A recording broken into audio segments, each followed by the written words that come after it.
Hey guys, welcome back to our channel Education with KSB. So guys, this is our third part of heat and its transfer. So आज के इस video में हम लोग पढ़ने वाले हैं flow of heat energy. So guys हम लोगों ने मैं वापस आ चुका आपका फ्रेंड भावेश. सो आज के इस वीडियो में हम लोग फ्लो ऑफ हीट पढ़ेंगे. When you place your eyes on your palm, it melted. This happened because the heat from from your palm flow to the eyes and the eyes melted. Since your palm is losing heat, you feel cold on your palm. Heat flows from hot body to cold body. तो इसमें बोला गया कि अगर आप हाथ में जो आइज रखते हो तो उससे क्या होता है कि आपकी जो बॉडी की हीट जनरेटेड हुई है तो वो उस पाम से वो आइज में जाएंगे. सो ये एक फ्लो ऑफ हीट का एग्जाम्पल है जिससे वो बॉडी एटर ऑब्जेक्ट है. सो यहाँ पे डिफरेंट बिटवीन हीट और टेम्परेचर. सो बहुत सारे और मैनी स्टूडेंट्स बहुत लोगों को ये कंफ्यूज होता है हीट और टेम्परेचर में फ़र्क क्या होता है. So the concept of temperature and heat are related together in science because they are closely associated with each other. सो इसमें बोला है कि बहुत लोगों को कंफ्यूज होता है क्योंकि एकदम रिलेटेड टर्म्स है साइंस में बट इनका मतलब एकदम अलग है. So usually people get confuse between two terms because they often interchangeable in day to day life. They are somewhat similar not alike. वो सिमिलर है पर एकदम एक जैसे नहीं है. So heat is a total energy of a molecular motion. So heat जो है ना एक सिंपल सी डेफिनेशन नोट डाउन कर लो कि जो हीट है ना वो एक टोटल एनर्जी है मॉलिक्यूल्स की. और जो where the temperature is the average energy of molecular motion. So temperature जो है ना वो एक एवरेज एनर्जी है. सो यहाँ पे इजीली डिफ्रेंशिएट के चार्ट दी है. सो उसको जल्दी नोट डाउन कर लो पॉज करके. सो यहाँ पे पहला है कि it is amount of energy present in our body.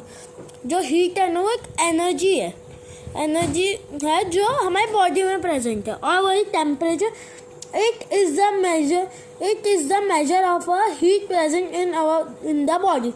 यानी ये जो यहाँ पे हीट जो प्रेजेंट है अमाउंट ऑफ हीट जो प्रेजेंट है वो, और यहाँ पे जो मेजर करते हैं हीट को उसे टेम्परेचर बोलते हैं. So it is a total kinetic energy of a molecule in the body. So ये एकदम मॉलिक्यूल है काइनेटिक एनर्जी में प्रेजेंट है. So it is the average kinetic energy of a molecules in the body. यानी average kinetic energy है. So यहाँ पे है heat flows from hot body to a cold body. यानी वो एक हॉट बॉडी से कोल्ड बॉडी में जाते हैं जो हमने ऊपर एग्जाम्पल देखा. So the temperature of a body rises when the heat of body increase. यानी टेम्परेचर तभी इंक्रीज होता है जब बॉडी का जो हीट है उसकी क्वांटिटी इंक्रीज होती है. सो ऐसा यूनिट ऑफ जूल हम सबको या तो कुछ लोगों को मालूम होगा जूल है और वही टेम्परेचर का केल्विन है. सो गाइज अभी हम लोग आ गए सेकेंड टॉपिक में फ्लो ऑफ हीट. वापस होगा ये टॉपिक बट इसमें और थोड़ा डिटेल में. So heat always flow from a body with high temperature to lower temperature not other way around. यानी जो हीट है वो आप समझ लो कोई चीज़ है जो ऊपर से नीचे आती है, वैसे ये हीट जो हाई टेम्परेचर से लो टेम्परेचर में ट्रैवल करती है. So it is similar to flow of water from height of to the ground. यानी यही है कि ये वाटर के फ्लो जैसा ही है. तो flow of a heat does not stop between two position until the body acquire the same temperature. यानी ये जो फ्लो है वो तब तक नहीं रुकता जब तक दोनों बॉडी का टेम्परेचर इक्वल हो जाए. For example take a cup containing cold tea and immerse 3/4 of the cup into the hot water bath. यानी जो कोल्ड टी है ना उसको तीन जो होता है ना फुल कप से बस थोड़ा कम उतना भर के जो है ना ठंडी टी को वो गर्म पानी में रख दो. Hold the cup in the position for the 3 to 4 minutes. It using a holder, remove the cup from the water bath and feel the temperature of tea. यानी उसको है ना, जो टी है उसको एक हॉट वाटर के बाउल में रख दो. फिर थोड़ी देर में 3-4 मिनट में उसको निकाल लो एक होल्डर से. So the tea in the cup will become warmer. This shows the flow of region of high temperature, example the water bath, to the region to low, example cup of tea. यानी इसमें बोला है कि जब आप उस T को P के देखोगे या तो उसको टच करोगे, ऐसे उसके कप को होल्ड करोगे तो आपको पता चलेगा कि वो गर्म नहीं है और इतनी ठंडी भी नहीं है, वो वार्म है. सो वैसे ही तो वो हाई टेम्परेचर वाला हॉट बात है और जो लो टेम्परेचर वाला है वो कप ऑफ टी है. So in the above example the heat transfer from hot water to the container. This is an example of the heat being transferred from one to another. When there is a temperature difference between two or more objects, in case of a hotter water and the cup, they are directly contained with each other. However, in natural, there are different ways by which heat get transferred from one place to another without any contact. Do you know such process of heat? How about the heat transfer from sun to earth? यानी इसमें बोले जो ऊपर जो हमने cup देखा उसका example ले लो, वो एक मोड ऑफ हीट ट्रांसफर है. वैसे बहुत एग्जाम्पल है. वैसे तो बहुत है. जो हीट है ना वो एक बॉडी से दूसरी बॉडी, यानी एक जगह से दूसरी जगह पे कनेक्टेड भी हो सकता है या तो बिना कनेक्टेड होके भी जा सकते हैं. तो वैसे ही बिना कनेक्टेड का एक एग्जांपल है sun to earth. There are 3 ways to heat get transfer from one object to another. यानी इधर 3 एग्जांपल है. So there are conduction, convection and radiation. So इन तीनों के बारे में हम लोग अलग अलग मीन्स थोड़ा गैप लेंगे. सो थैंक यू. सो मिलते हैं अगले टॉपिक.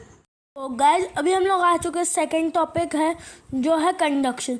जो कंडक्शन है ना it occur in two body. जो ये है ना कंडक्शन 2 बॉडीज़ में हैपन होता है अलग अलग टेम्परेचर वाली. ये तब तक होता है जब तक दोनों बॉडी सेम टेम्परेचर नहीं क्वायर करती है. ये जो है ये हॉट बॉडी से कोल्ड बॉडी पे ट्रांसफ़र होता है जब तक दोनों बॉडी सेम टेम्परेचर ना कर ले. तो कंडक्शन बस यूजुअली जो है वो सॉलिड ऑब्जेक्ट्स में होते हैं, सॉलिड चीज़ों में होता है. तो जो कंडक्शन का एक अच्छा एग्जांपल है कुकिंग, जिसमें जो स्टोव यानी जो है उससे वो पैन जब हम लोग उसको ऑन करते हैं उसकी जो हीट है वो पैन का टेम्परेचर मीन्स टेम की गर्मी बढ़ाती है, जिससे जो उसमें फूड जो रखा होता है, फूड ऑयल कुछ भी जो रखा होता है वो गर्म होता है ज़्यादा. सो इसके ये एक अच्छा एग्जाम्पल है कंडक्शन का. Basically conduction take place at the atomic and molecular level. Atomics and molecular in the body have high energy level when the subject to heat. यानी जो है ना ये basically conduction atomic and molecular चीज़ों में ही take place होता है. जो body high energy level due to this atoms और मॉलिक्यूल वाइब्रेट फास्टर विच में thermal energy pass to the neighboring atoms or molecule by colliding at a place when two objects touch each other. The faster vibration atoms or molecules of a hotter object collide with the slowly vibration molecule of cold object. यानी इसमें बोले कि जो atoms और molecules हैं इसके कारण वो गर्म जो ऑब्जेक्ट हो गर्म या ठंडा हो पाता है. जो मॉलिक्यूल है जब वो फास्टर वाइब्रेट होते हैं वे जो दूसरे मॉलिक्यूल्स है उनसे टकराते हैं, तो उनके टकराने से जो एनर्जी बनती है वो फायर मीन्स हीट है। सो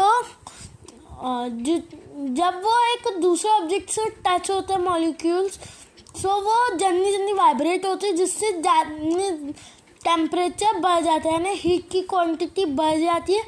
और वही जो जब वो ऐसे हटाते मीन्स जब वो वाइब्रेशन स्लो हो जाती है तो एटम्स और मॉलिक्यूल्स की, तो ऑब्जेक्ट ठंडा हो जाता है। The faster vibrations loss some part of the energy and energy of a slower vibration. In this way, the solar gain thermal energy and collides the molecule colder object. इसमें यही बोले कि जो फास्टर जो होगा तो उसका सम पार्ट स्लो हो जाएगा, और जो स्लो है वाला है वो सो गाइस अभी इसमें बेसिकली मैंने थोड़ा गलत बताया। इसमें बेसिकली होता ये है कि जो मॉलिक्यूल्स है जो जल्दी जल्दी हिलता है, वो जब दूसरे मॉलिक्यूल से अट्रैक्ट मीन्स टच होता है तो वो दूसरा मॉलिक्यूल भी गेन करता है स्पीड, वो भी जल्दी जल्दी फिर वाइब्रेट होना शुरू होता है, जिससे थर्मल एनर्जी गेन करता है, जिससे जो अदर ऑब्जेक्ट है जो दूसरा बॉडी है ना कोल्डर, तो उसको में हीट ट्रांसफर होती है। So the process contain until the thermal energy completely gained by the cold object, thus the conduction take place between two object at a different temperature. So इसमें बोला ये गया है कि जो ये प्रोसेस तब तक होती है जब तक वो दोनों का जो ठंडी बॉडी है वो जो गर्म बॉडी है उसके जितना इक्वल टेम्परेचर ना गेन कर ले। सो हम लोग अगले टॉपिक है जो कंडक्टर इंसुलेटर है उसमें चले। So guys conduction, why does the pressure cooker have bracket handle and why we prefer the wooden handle in the compression or to the metal one for the serving? This is because bitumen and wood are poor conductor of metal. The poor conductor यानी इसमें बोला ये गया है कि ये जो दो मटेरियल्स है ये पुअर कंडक्टर है हीट के, जिनकी वजह से जब ये हीट को इनकी प्रॉपर्टीज हीट को अलाउ नहीं करती कि इससे वो पास थ्रू कर सके, यानी हीट उससे नहीं जा सकते आर पार। Of a heat and hence be held easily with the bare hand. The process of conduction of a heat is based on the ability of a substance allow heat pass through it. Therefore, there are substances which conduct heat more easily than other. Based on this, substance can categorize into conductor and insulator. इसमें बोला ये गया है simply कि जो substance की जो property है जिनको अलाउ नहीं करती कि हीट को, कि तो हम जो हीट को अलाउ नहीं करती कि ये हमसे हीट पास नहीं होनी चाहिए, तो उनकी जो प्रॉपर्टीज़ है इनको ये प्रॉपर्टीज़ पर डिपेंडेंट रहती है, कुछ अलाउ करते हैं जिनको conductor. So thank you for watching, see you in another video, please like subscribe and share करके जाना। So bye bye.